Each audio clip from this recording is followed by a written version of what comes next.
So we're going back down to the start for the semi-final of the Town Challenge Cup between A.S.R. Nereus and Okeanos from Netherlands. At the top of your picture, effectively the Dutch under-23 crew, and Hollandia Roeiclub, who are the Dutch senior oarswomen.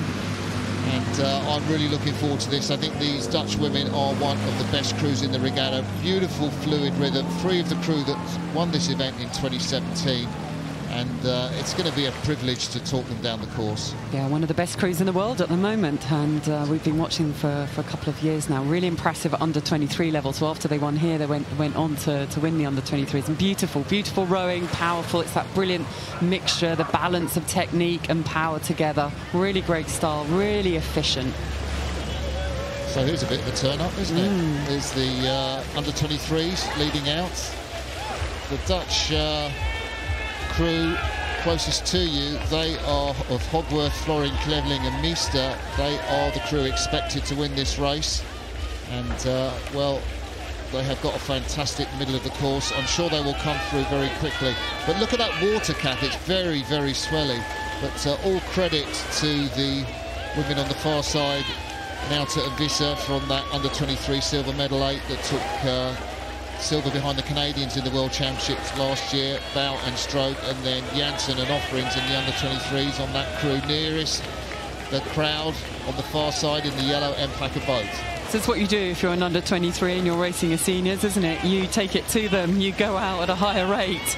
You say, when you were under-23s, you were winning this event, and we want to do that. We've got ambitions for the senior squad here. I think from looking at this Dutch crew, they're moving through the under-23s now, but they look a little bit more chaste at the finish, just cutting it a little bit short. Their coach, José Verdonkshot, will have done a lot of work with them, but it doesn't quite look quite as smooth and as fluid as when they won this event back in 2017. And actually, it doesn't look as smooth and as fluid as it looked in the Europeans, and I guess that's something to do with the water. It's very swelly out there, isn't it? And maybe it's something to do with the pressure one-on-one at Henley. Yeah, and when you're racing against your own country mates, your own teammates, that brings another tension to it. It's a different kind of race. Let's see also how they settle through the race, and once they start to nudge ahead as well and relax, can they get themselves into a bit of a smoother rhythm? I think we'll see it down the course potentially improve. They're experienced enough, and they will have high expectations. They will know what it's taken to win at the Europeans. They'll know what it's taken, and we'll see how they adjust. But it was very swelly, particularly on that side. As you come out of the island, you can receive that real wave of swell that can throw you off in a coxswain's boat. Richard Phelps in his Kingston Blazer just warning the crews to separate there.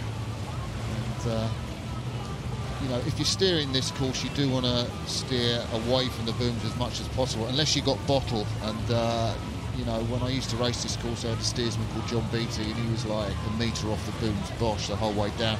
It was a point of pride. But if you're not used to this course, you want to give yourself a bit of clearance on the booms, and that might incur a little rule from the umpire there. You had a lovely road past, I believe, a couple of days ago. Oh, it's banging, absolutely. Yesterday it was just such a treat. But we're looking at the semi-final of the Town Challenge Cup for open women's fours. This is one of the best crews in the world. Actually, they won the regatta in Plovdiv, beat USA and China, who are here, and they will go through to face in the final tomorrow if this race plays out. There's the Dutch under-23 crew from Nereus and Okeanos universities, and they led briefly 3:29 through to the Foley. That's the halfway point. And we're seeing, aren't we now, why they are the European champions, why they won at the first World Cup. I think they have settled now. I think the shoulders were higher in the start, which was the tension that you were noticing. I think they're looking much smoother now. They've sort of got that connection back down, and the lats underneath the shoulder blades lost a bit of that. I think they're looking very smooth again. We've got Hogworth in the bow seat, who was in the women's 8 at Rio, so she's perhaps also bringing some calls to get them back into line, get them back to that top standard that they've been at, and they're now looking very comfortable. Yeah, decent time to Foley as well, 3:29. By my reckoning, that's second inside the old record, which was held by University of London and the Under Club, the British national crew. Don't know what they'll do to the finish because they're not being pushed. But you can see that cohesion now just off the back turn, nice and smooth around the back turn. And they've got used to that water coming down the course.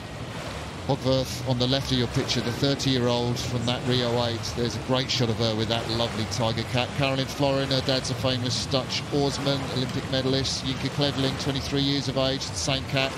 And there's the stroke, Veronique Meester from the Nereus Club. And we're seeing incredible Dutch women's squad at the moment. They've done a really good job on the development. I was talking to one of the coaches about how they also really believe in supporting the girls, allowing them to finish their studies. If they need a little bit of time just to get, you know, their degree finished, they can have that. They don't take the funding away if they actually need a year off to go and do something that's important for them, because they want them to stay around for more than one Olympiad.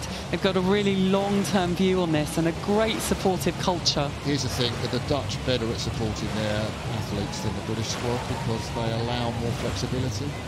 They definitely allow flexibility, and I think it's a long-term versus short-term priority, really, isn't it? Are you just focusing on the next medals this year, next year, or are you looking longer term? And of course that depends how your funding is then awarded to you. So to some extent that's also above British rowing. It's what UK sport do, isn't it? So you know, I think we ought to look at the athlete not just as an athlete but the whole person, and that requires us then to do what's best for them in the whole and not purely as a rower, and that actually is going to help their rowing over the long term too.